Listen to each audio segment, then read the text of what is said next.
Okay, these are my Miami corns. That's the female right there. She just shed. They didn't breed last year. She was a little bit on the small side, but I should have some nice Miami corns this year. And she is sweet. She is beautiful.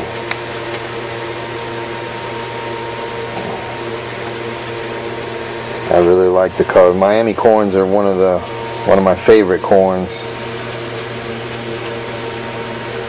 That silver background with the red saddles, just almost like a milk snake. Just really one of my favorite corn snakes of all time. It's hard to beat a Miami corn. I guess a crimson corn would be about the only thing I'd like more than a Miami, which is basically like a hypomelanistic Miami. Which brings me to this girl over here. This is a hypomelanistic corn snake with this darker one here is the male Miami corn. He's going in shed. You can see his eyes are all cloudy. He looks a lot like this female. Not quite as pretty, but almost. So I should have some pretty babies from these two.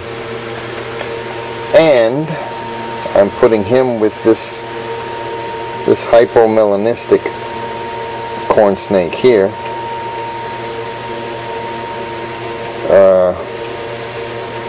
Which will give me some interesting babies.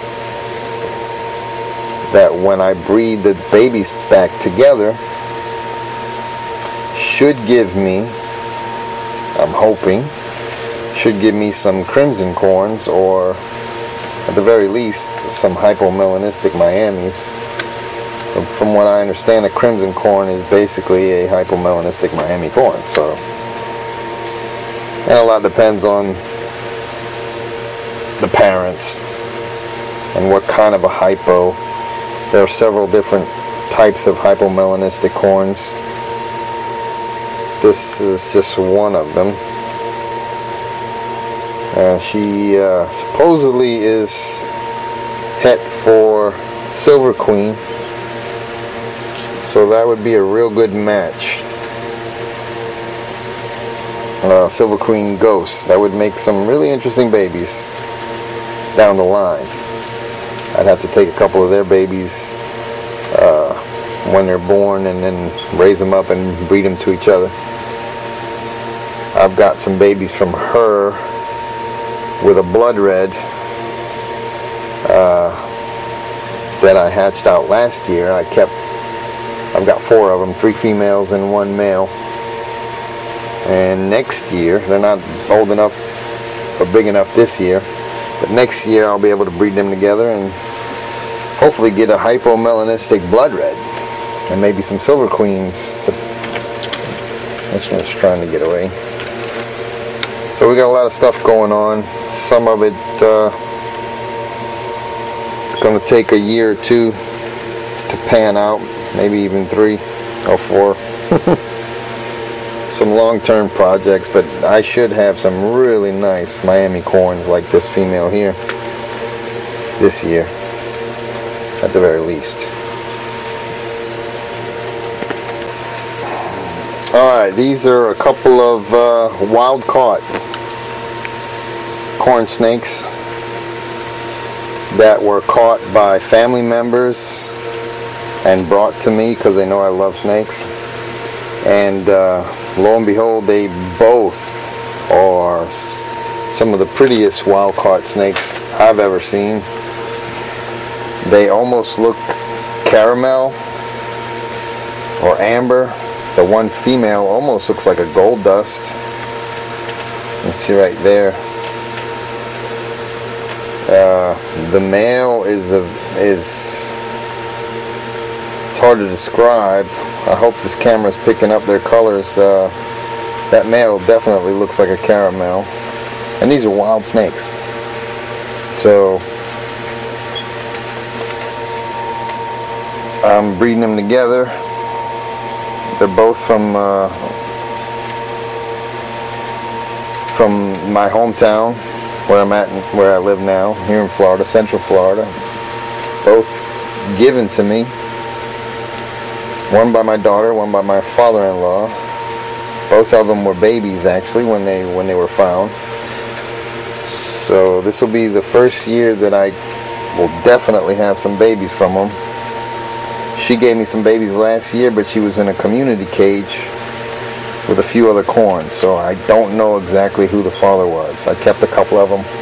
One of them looks like it might be an offspring of these two.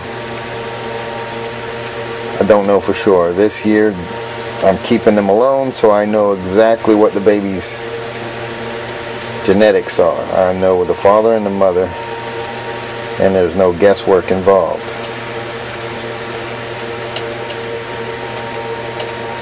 So these are hypomelanistics at the very least. And this male has a very interesting belly pattern. You can see at the back end of his tail.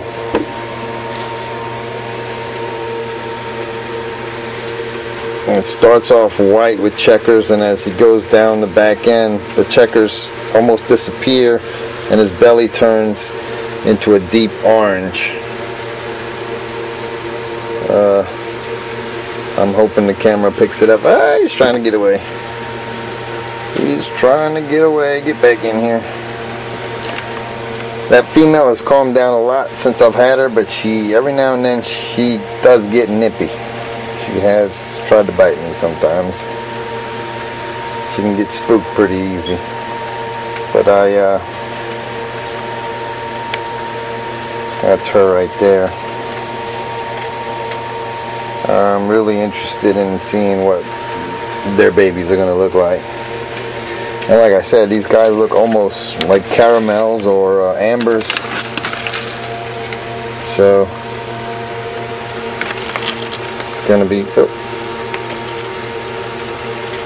be real interesting to see what their babies are going to look like. And then it's going to be even more interesting once I mate their babies to each other. Okay, here we have some milk snakes. This is the male. He is actually a Nelson's milk snake, an aberrant. It means he has a irregular pattern. See, his belly is pretty neat. He's got a white belly and red sides. His saddles are pretty much reduced to just spots on his back. Alright. Now that's the male, and he's actually the father of these three females. He is a possible het for albino, and this is the reason why this year I'm mating him to his own daughters, because hopefully he passed that, if he is indeed het for albino, hopefully he passed that albino gene to one of these three girls, and when I mate them together, I've got a better chance of getting some albinos out of them. At the very least, I know that they'll have some aberrant patterns out of these babies. So there's three females here. I'm going to mate all three of them. They're a little skittish, and they never ever try to bite, but they're a little jumpy. You can see those colors there. It's pretty snakes. These are some of my favorite milk snakes. The Nelsons or the Sinaloans are very similar. I actually did something that some people are going to probably scold me for. I crossed the Nelson's male with a Sinaloan female. So these babies are actually a cross. The Sinaloan and the Nelsons, both are from Mexico. They're very similar snakes.